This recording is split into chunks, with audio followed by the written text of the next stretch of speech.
couldn't find it in YouTube. Nope. How we doing, everybody? We good? Y'all good? Y'all just waiting for Kelly and for Mary to come up. So we're gonna make it quick. My name's Martin Martinez. Really grateful to be here. I'm really proud of CS for what she's been able to build over the last few years. So please give it up for her, for all this work she's been doing. Takes a lot of work. I'm an event producer by trade, so I know how hard this is. So y'all should appreciate that and tell her thank you if you haven't yet a chance to meet her. I was invited to build something called the Founder Institute here in Texas almost a decade ago by a man named Adeo Resi. Some of you might know Adeo. I won't go too much into that. But to date, we've launched about 170 companies across the state of Texas. We're in 4 cities: San Antonio, Dallas, Houston, and of course here in Austin where we started. So it's an honor to be here. I might be decent with the microphone sometimes, but we only have so much time today because my buddies in the dual use panel took up 5 minutes, so I only have 20. So let's bring up our panelists, Carson, Adrian, and Cherie. Come on up, y'all. Come on. Get them up. Good. I'm talking about super connectors today. So let's get you over here. There he is. You've been hiding from me. Adrian, good to see you. So I guess I'm qualified for this talk because we have 4 chapters that we're operational in. And my job these days is to connect these cities together with our entrepreneurs, the investor community, and our partners to support those entrepreneurs and the investor community. But today we're going to learn about how each of these super connectors operate and build communities in their respective cities. So let's start here. We're going to go right in the middle. Cherie, how you doing? I'm doing great. Fantastic. So we only have so much time, so we can't do too much on LinkedIn bios. But so give me a quick minute. Who you are, where you're from, and what drove you to build what you have now in terms of your community. Sure. So I'm Cherie Warner, and I have been doing Fiesta for 4 years. What drove me to do it was a need. After the pandemic, so many people were moving to Austin, and I decided just to do a meetup, and someone said, let's do it again, and I just continued to do that, and it brings me so much joy to be part of this community. So, yeah. Thank you. Let's pull it right over here with a slingshot over the Carson. Adrian. Thanks so much for having me. I'm Carson Gibbons. All right, go, Carson. You're good. Did I take your turn? I'm sorry. Carson Gibbons, founder and host of Dallas Meetup. Dallas Meetup is a Big Ten industry-agnostic quarterly networking mixer series based out of Dallas that does attract folks from Austin, San Antonio, Houston, and other markets because we actually choose cohort themes and we seed the room with 35 incumbent VIPs from that particular segment of the Big Ten, and really they lend us their likeness almost as bait for the overarching market that ends up wanting to come out and support them. So these are large-scale meetups, 1,000 to 1,500 folks with high-caliber executives practicing high durations of stay, open networking body language, give-to-get methodology. Oh, thanks for coming on down south. You want to take this over? Hi, everybody.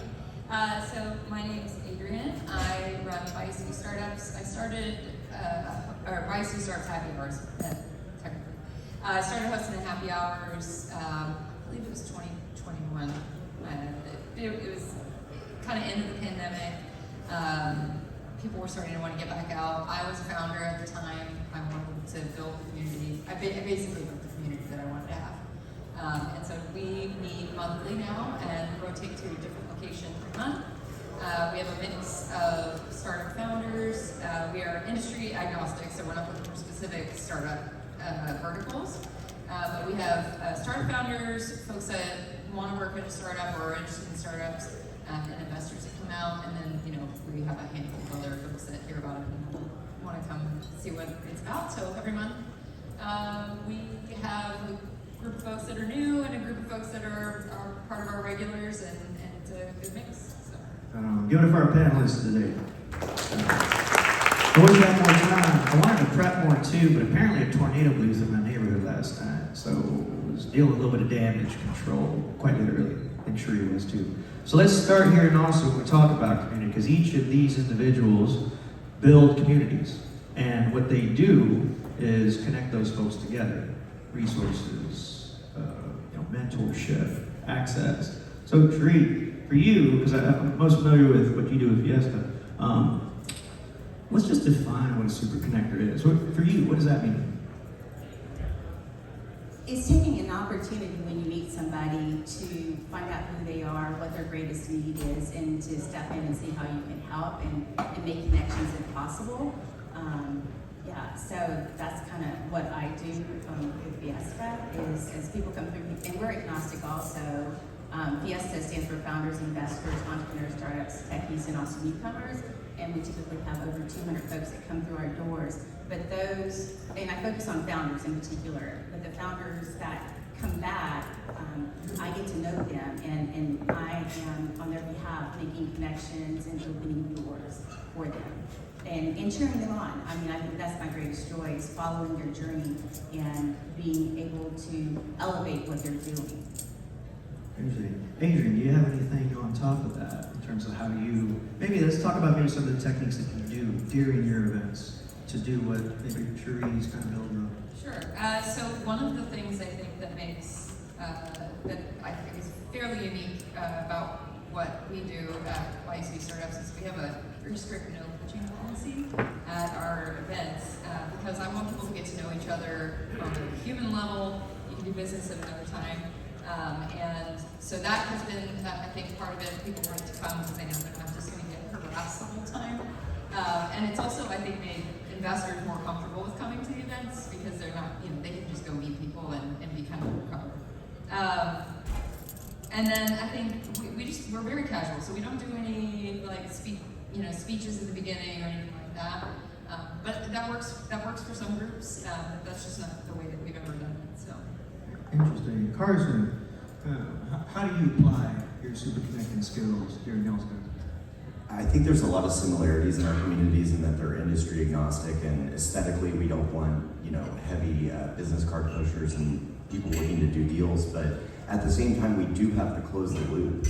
It's not enough to have the great Instagram reel or the hot sizzle reel or photo gallery. You need to close the loop and report back on the deal flow that was actually created, the people that were hired in the room. The folks that did connect with the prospects that they've been looking to target, and this was a great opportunity to do so. So I'd be lying if I said that we had that completely figured out. We're 5 events in to this journey, so that's kind of the next stage is closing that loop and getting more of that social media documentation for the efficacy of being able to sell into that room. Interesting. Yeah, I agree. Please I was comment on going that. to chime in on something. The other thing about what we're doing that's unique is that it's not about Fiesta, it's about the founder's journey. Every founder is on a unique journey. And part of being a super connector is directing them to the communities that are going to help them and elevate them in their growth, because I don't know everything about CPG or AI, and I'm not going to pretend to know. So I want them to go to those groups because that's where they're going to be able to blossom and flourish. But we create a welcoming space that they can always come back, and we do have a very consistent format. It's some networking, and I give 10 to 12 founders an opportunity to do a 1-minute pitch twice a year, and I bring in 2 funders. So if you're a funder here and you haven't been to Fiesta, I would love for you to come and share about your fund because we're pulling back the curtain to help founders to know who the ecosystem builders are. Fantastic. So right now we understand a little bit about what each of these individuals do, kind of how they operate in their communities. But let's learn more about those communities. Because I know a little bit about Austin, I know a little bit about Houston and Dallas, but y'all know a lot more than I do. So Adrian, tell me what's been unique, not just running these events, but the people you're meeting. What are some trends? What are some of the things that excite you right now in Bayou City? Of course, everybody knows Houston has energy, we've got healthcare, and we've got space tech. And we do get those folks that come out to the events, but we also have a ton of folks that are building in CPG, which is not something I think Houston's been traditionally known for.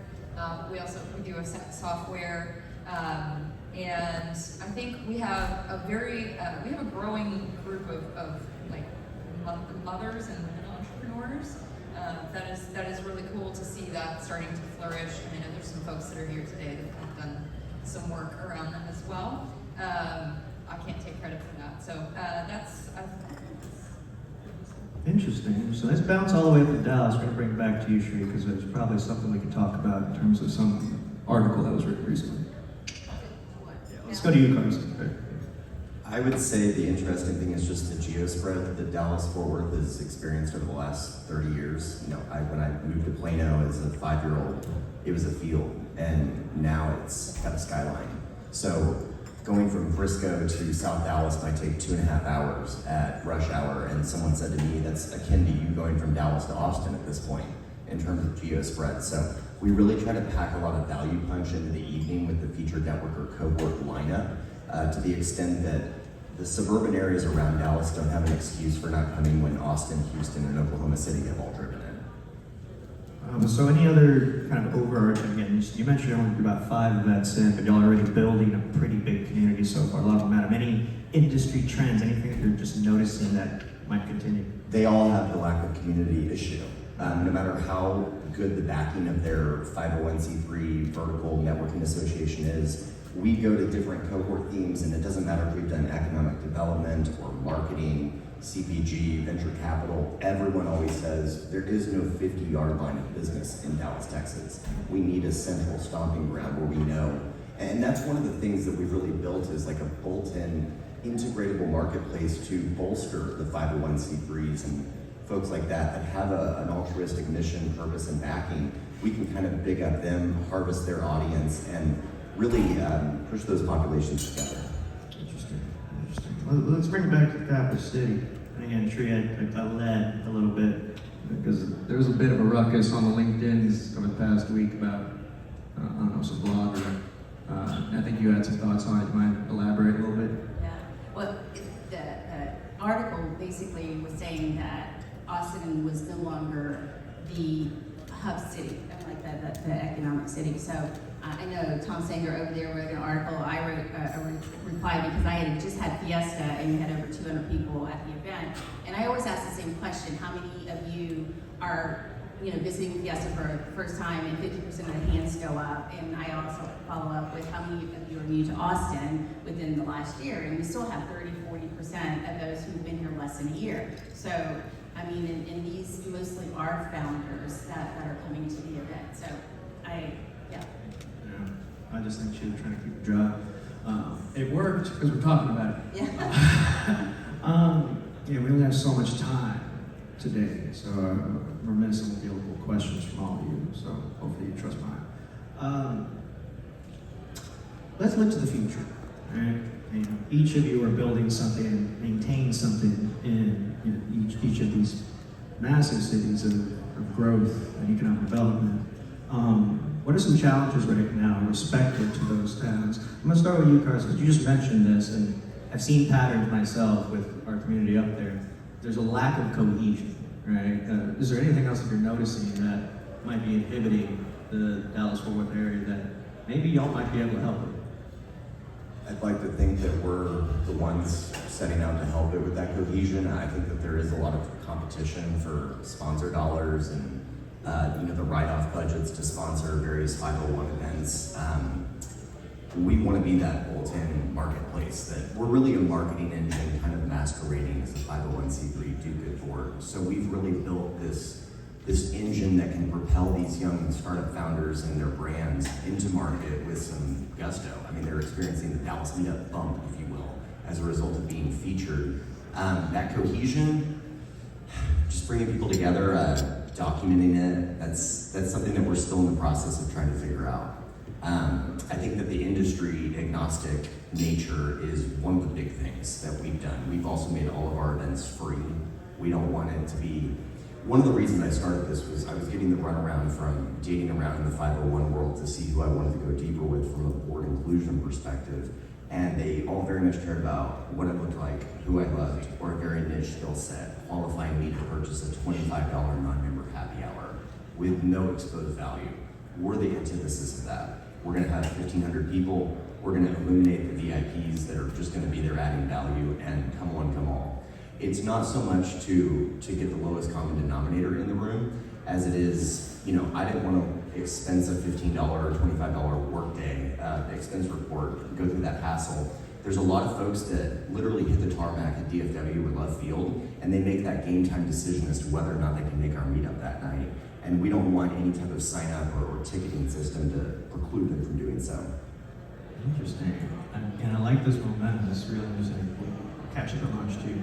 Sheree, and you've been building this now for over 2 years, longer than that now. It'll be 4 years. 4 years now. I get the newsletter though. It's like your 70th at this point. So I'm tracking the newsletter, Consistency. tracking the consistency on it. So you have a lot of structure now, but you also see again just the thesis of what Fiesta is. A lot of newcomers, right?